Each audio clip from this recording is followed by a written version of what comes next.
Nous allons donc écouter la parole et l'enseignement. Nous sommes à l'enseignement numéro 23 pour aujourd'hui, concernant le sujet qui parle de celui qui ose dire qu'il est Dieu. Il a remplacé le bouc, le bélier et le taureau, qui étaient destinés pour l'expiation des péchés des enfants d'Israël, selon Lévitique 16.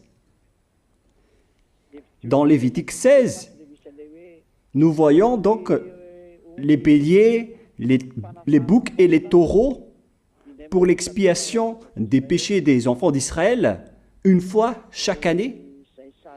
Et c'est ce schéma que nous allons vous enseigner en ce moment.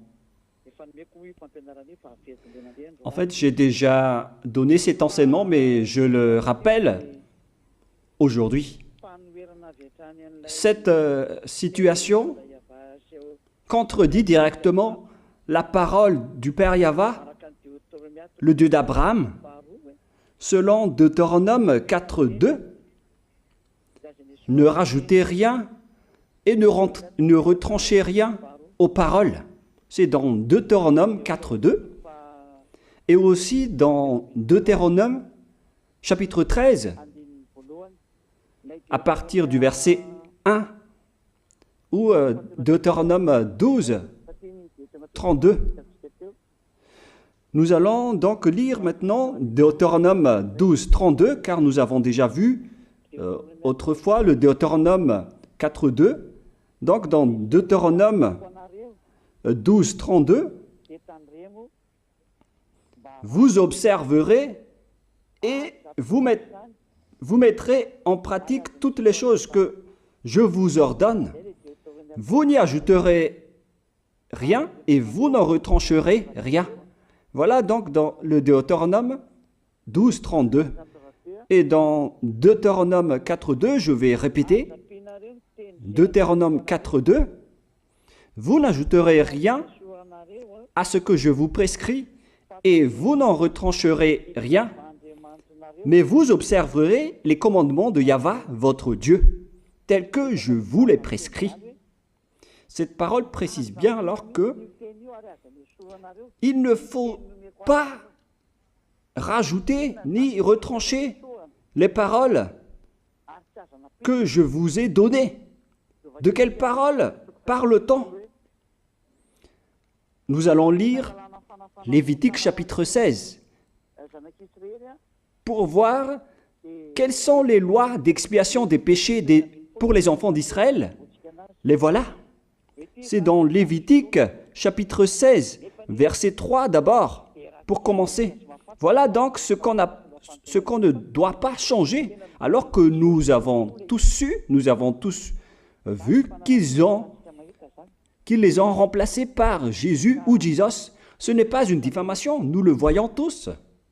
Alors que chacun réfléchisse, Lévitique chapitre 16, verset 3.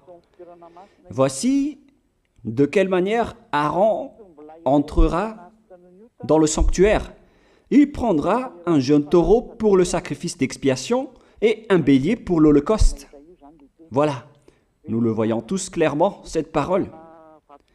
Il existe donc le fait d'apporter un jeune taureau pour le sacrifice d'expiation, ainsi qu'un bélier pour l'holocauste. Verset 5. Il recevra de l'assemblée des enfants d'Israël 2 boucs pour le sacrifice d'expiation et un bélier pour l'holocauste. C'est-à-dire, en même temps, il y a un sacrifice de taureau, de bélier et de bouc. Lévitique chapitre 16, toujours, mais dans le verset 34. Ce sera pour vous une loi perpétuelle. Voilà. Il se fera une fois chaque année l'expiation pour les enfants d'Israël à cause de leurs péchés. Nous sommes déjà au verset 34 pour information. Verset 34. Voilà. Ce sera pour vous une loi perpétuelle. Quelle est cette loi perpétuelle? C'est le fait de sacrifier les béliers, les boucs et les taureaux qui vont être tués pour sacrifice, pour l'expiation des péchés des enfants d'Israël. Selon le verset 34, ce sera pour vous une loi perpétuelle. Il se fera une fois chaque année l'expiation pour les enfants d'Israël à cause de leurs péchés. Il y a une partie de votre texte qui est cachée en bas. À cause de leurs péchés. Voilà. Ici, donc, c'est bien clair que l'expiation du péché qui se fait une fois chaque année pour les enfants d'Israël, qu'on ne peut ni ajouter ni retrancher, ce sont les sacrifices des béliers, de taureaux et de boucs. On ne peut pas changer cela. On ne peut pas les remplacer en Jésus ou en Jesus. C'est une loi perpétuelle. Donc, si vous observez les 10 commandements, vous devez apporter des sacrifices de taureaux, de béliers et de boucs si vous voulez être expié de vos péchés. Voilà le schéma. Alors que, en réalité, la situation pour les religieux étranges, on ne voit pas ce qu'il veut en venir, mais ils ont osé intégrer Jésus ou Jesus pour remplacer le bélier, le taureau ou le bouc. Et ce sont eux-mêmes qui le confirment jusqu'à aujourd'hui. Nous voyons tous donc ici que Jésus ou Jesus n'est qu'un imposteur, un hors-la-loi.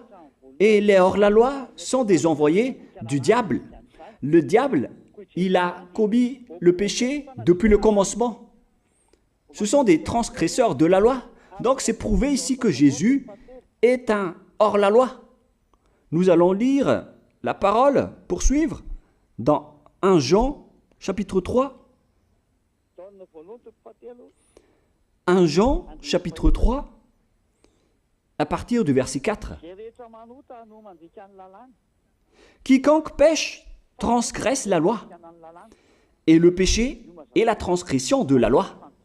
Voilà, c'est bien clair que c'est le péché qui est la transgression de la loi. Un pécheur, donc, c'est un transgresseur de la loi. Et un hors-la-loi, c'est un pécheur. C'est clair alors que Jésus ou Jesus, c'est un hors-la-loi, c'est un transgresseur de la loi. Nous avons tous vu ensemble qu'il a pris la place du bélier et il a siégé, il s'est installé dans ce système. C'est pourquoi toutes les églises observent les 10 commandements et ils servent Jésus ou Jesus. Voici l'enseignement. Alors, regardez bien à travers ce texte et cette écriture que je vous donne en ce moment. Et soyez conscients, ça suffit maintenant d'écouter ces faux dieux, c'est déjà trop. Tant pis pour vous si vous allez encore les écouter. Soyez conscients que ce schéma n'est plus correct. Beaucoup de gens me diffament à cause de ce que je fais en ce moment. Ils ne supportent pas la vérité. Mais ça dépend de chacun de vous. Et moi, je vous avertis, pour vous qui vont être baptisés et qui veulent être baptisés, mais qui entendent les diffamations et les critiques des autres, ne croyez pas en cela. Ce ne sont pas du tout vrai. La parole de Élia est directe. Ce ne sont que des mensonges. L'ôtement du péché, ce sont des personnes qui sont non-pécheurs qui peuvent le faire. Ce n'est pas logique de dire que les fidèles sont ôtés des péchés et le leader est un pécheur. Ce n'est pas du tout écrit dans la Sainte Écriture. Ce qui est écrit dans la Bible, c'est que le bon arbre donne de bons fruits et le mauvais arbre de mauvais fruits. Et le bon arbre ne donne jamais de mauvais fruits, et le mauvais arbre ne donne jamais de bons fruits. Ce sont les bons arbres qui donnent des bons fruits, et les mauvais arbres qui donnent des mauvais fruits. Et donc, si l'ambassadeur de Yahushua, Zedia Elia, a produit des personnes qui ne pêchent plus, alors il est bon, il est une bonne personne. Il n'a jamais fait aucun mal, même pas le moindre mal. Voilà donc la leçon pour vous, car dans le cadre de ce baptême qui va arriver, il y a beaucoup de diffamation et de critiques. Donc je vous conseille de ne pas écouter cela, car ce n'est pas du tout la vérité. Ils font ça juste pour diffamer et blâmer la bonté de Yahushua, alors ne les suivez pas. Donc là, on voit bien que ce n'est pas de la diffamation. Nous avons tous vu ensemble. Je vous ai donné la parole. On a tous écouté et vu ensemble. On a jugé ensemble. Est-ce que ce Jésus ou Jésus a fait la vérité? Est-ce qu'il a dit la vérité ou pas? Si nous avons vu le livre de Moshe, venant du Dieu d'Abraham, qui a dit « Ne rajoutez pas et ne retranchez pas à ma parole ». Nous avons vu alors que ils ont remplacé par ce Jésus ou Jésus les sacrifices d'expiation du péché, en disant après que c'est ce dernier qui ôte les péchés. Ce n'est pas du tout vrai. Celui qui peut ôter les péchés selon les 10 commandements, c'est le bélier, ou bien le taureau, ainsi que le bouc. Ce sont ces bêtes qui peuvent ôter les péchés. Quelle est alors la raison pour laquelle les religieux sont entrés dans ce mauvais schéma? Car c'est vraiment un schéma qui transgresse la loi. Car ils ont contré bêtement le livre du Lévitique chapitre 16. Ils l'ont contré bêtement, directement. Et après, ils ont remplacé par leur faux Dieu. Un faux Dieu car c'est directement un hors-la-loi. Il a contredit le Dieu d'Abraham. Nous voyons la preuve ici qu'il a contredit vraiment le Dieu d'Abraham, qu'on appelle par le nom de Yahava et Yahushua son fils. Car ce Dieu d'Abraham, il a bien dit qu'il ne faut ni ajouter ni retrancher à ses paroles. Il faut les observer car ce sont les commandements de Yahva, ton Dieu. Et ces lois qu'on ne doit pas rajouter ni retrancher veut dire qu'il ne faut pas toucher au Lévitique chapitre 16, car c'est ce livre qui ôte les péchés. Alors que nous voyons tous que personne ne le pratique plus. Si les 10 commandements, si les prêtres et les pasteurs pratiquent bien les 10 commandements, alors ils doivent faire le sacrifice de bélier et de taureau et de bouc pour l'expiation de leurs péchés. Alors que nous voyons tous que personne ne le fait plus. Alors qu'en même temps, ils observent les 10 commandements. C'est donc de la transgression de la loi. Et en plus, ils ont enlevé le Lévitique 16 en le remplaçant par Jésus ou Jésus. C'est-à-dire qu'ils ont contredit la parole du vrai Dieu, le Dieu d'Abraham. Et est-ce que vous allez encore oser contredire cette vérité? Est-ce que vous allez encore dire que vous êtes dans la vérité, que vous êtes dans la justice? Mais qu'est-ce que vous cherchez? Vous cherchez à prier et à servir le Dieu d'Abraham. Si vous voulez servir le Dieu d'Abraham, vous n'allez pas enlever le Lévitique 16, vous allez restaurer le Lévitique 16. Mais est-ce que vous allez encore oser le faire? Est-ce que vous pouvez encore le faire? La réponse, non. Vous ne pouvez plus le faire. Alors que il s'agit de l'expiation de vos péchés. Et dans ce cas-là, c'est obligatoire de le faire. J'ai expliqué l'essentiel jusque-là et après je vais vous donner la raison pour laquelle ils ont fait cette grande folie en intégrant dans le Lévitique 16, à la place du Lévitique 16, leur faux Dieu. C'est vraiment de la transgression de la loi. Vous n'avez pas servi le Dieu d'Abraham. Il n'aurait pas dû faire ça jusqu'à la fin, car il a dit qu'il ne faut pas ajouter ni retrancher à ses paroles, alors que vous avez osé le contredire et les changer. Nous allons donc voir maintenant dans Psaume chapitre 40, quelle est la raison pour laquelle les prêtres et les religieux ont arrêté le Lévitique 16 en le remplaçant par Jésus ou Jesus pour remplacer les boucs, le bélier et les taureaux. Et je vais vous expliquer la raison. Et eux, ils ne peuvent pas le nier car ils l'ont fait. Et si, par exemple, ils ne connaissent pas, alors il ne faut plus faire du n'importe quoi. Il faut que vous soyez enseigné par Élia, si vous voulez encore sauver votre esprit. Mais si vous ne voulez pas, alors tant pis pour vous et assumez les conséquences. Psaume chapitre 40, versets 6 à 8. Psaume 40, versets 6 à 8. Voilà donc le dégât qu'ils ont subi. Tu ne désires ni sacrifice ni offrande. Tu m'as ouvert les oreilles. Là, ils ont bien entendu et écouté que Dieu ne désire plus leur sacrifice et tout ce qui concerne ce sujet. Tu ne demandes ni holocauste, ni victime expiatoire. Ici donc, on est arrivé au stade où on n'a plus besoin des sacrifices.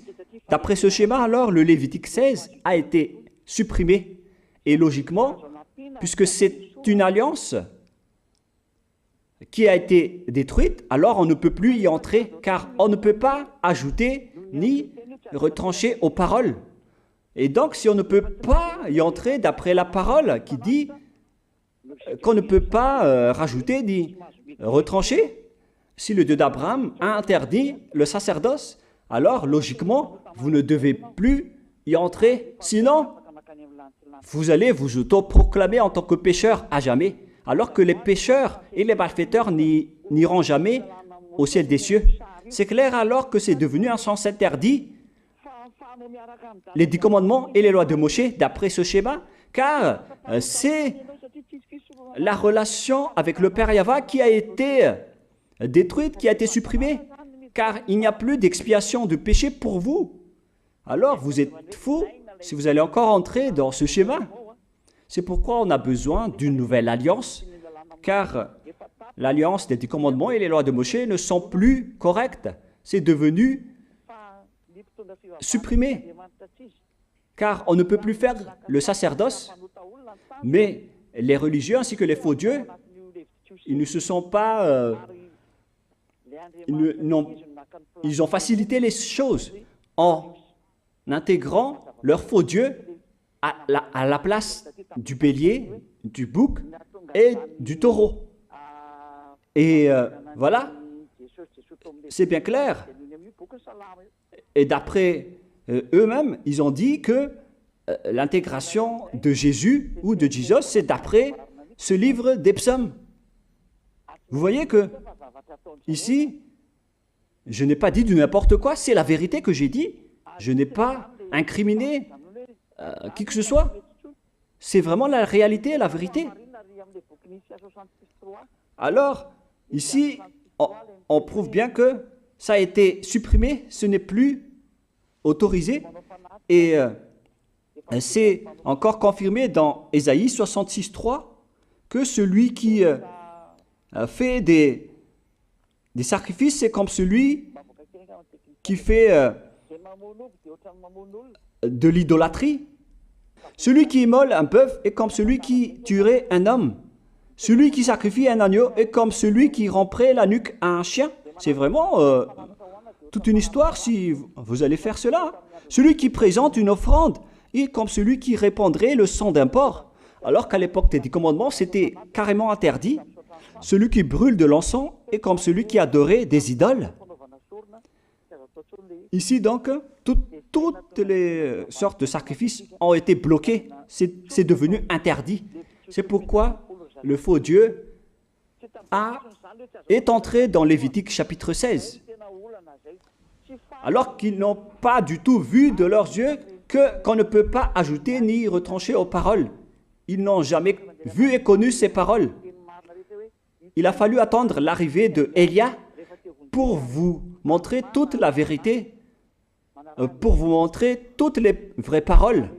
Alors, il faut suivre Élia. Suivez Élia. Et c'est ce terme qui dit de suivre Élia que les gens ne supportent pas du tout. Mais qu'est-ce que je vais dire d'autre? Je vais vous dire de suivre qui? Alors que vous êtes tous pécheurs. Est-ce que vous allez suivre les pécheurs pour aller en enfer? Vaut mieux suivre Élia, car ceux qui l'ont suivi ne pêchent plus. C'est quoi le problème? Si c'est de la jalousie, alors vous n'êtes pas du tout sage. Mais si vous êtes sage, vous devrez être content en m'écoutant. Si vous cherchez ce Dieu d'Abraham, vous devez être très content en dansant à la maison en disant « Merci Élia, voilà ce que j'attendais ». Au lieu de dire des colères et de la haine, moi je vous donne de la parole de l'amour pour vous sauver. Alors sachez bien écouter. Et après, ils l'ont continué dans 40, verset 7 maintenant. Alors je dis, voici je viens avec le rouleau du livre écrit pour moi. Verset 8, je veux faire ta volonté, mon Dieu, et ta loi est au fond de mon cœur. Et eux, ils ont pris cette parole en disant que nous avons vu ce terme de rouleau du livre. Et directement, ils ont dit que on doit intégrer dans les 10 commandements le Fils du Très-Haut qui s'appelle Yahushua.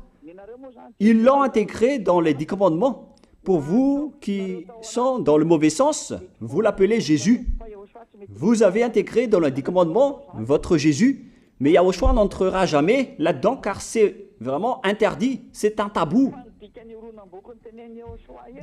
Le sens du rouleau du livre que Yahushua a parlé ici, c'est qu'on parle de son histoire dans le Sefer Torah juif. C'est-à-dire que le Sefer Torah juif a parlé de lui. Nous allons lire la parole à ce sujet. En parlant du rouleau du livre, ce n'est pas qu'il est entré dans le Lévitique 16. Non, c'est un tabou, c'est interdit. Mais il a parlé de son histoire. En parlant du rouleau du livre, nous allons lire la parole concernée à ce sujet. Selon Luc, chapitre 24, verset 44. Luc 24, 44. Puis il leur dit, « C'est là ce que je vous disais lorsque j'étais encore avec vous,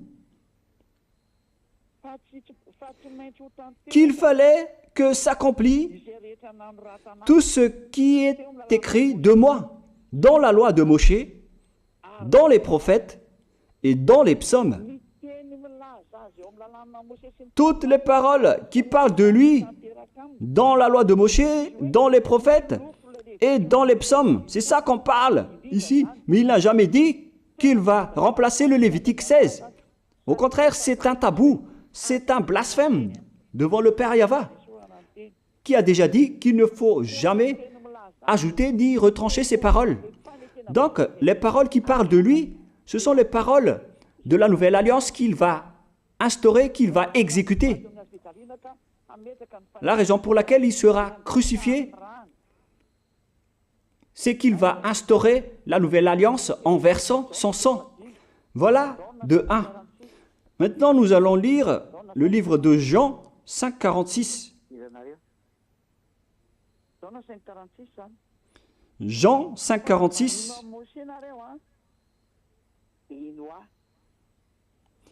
Alors, car si vous croyez en Moshe, vous me croiriez aussi, parce qu'il a écrit de moi. Il a écrit à propos de Yahushua. C'est pourquoi on parle du rouleau de livre qui a écrit pour lui. Et Moshe aussi a participé à son histoire en parlant de lui. Mais ce n'est pas que on a supprimé le Lévitique 16 en remplaçant par le Fils du Très-Haut. Non, ce n'est pas du tout cela.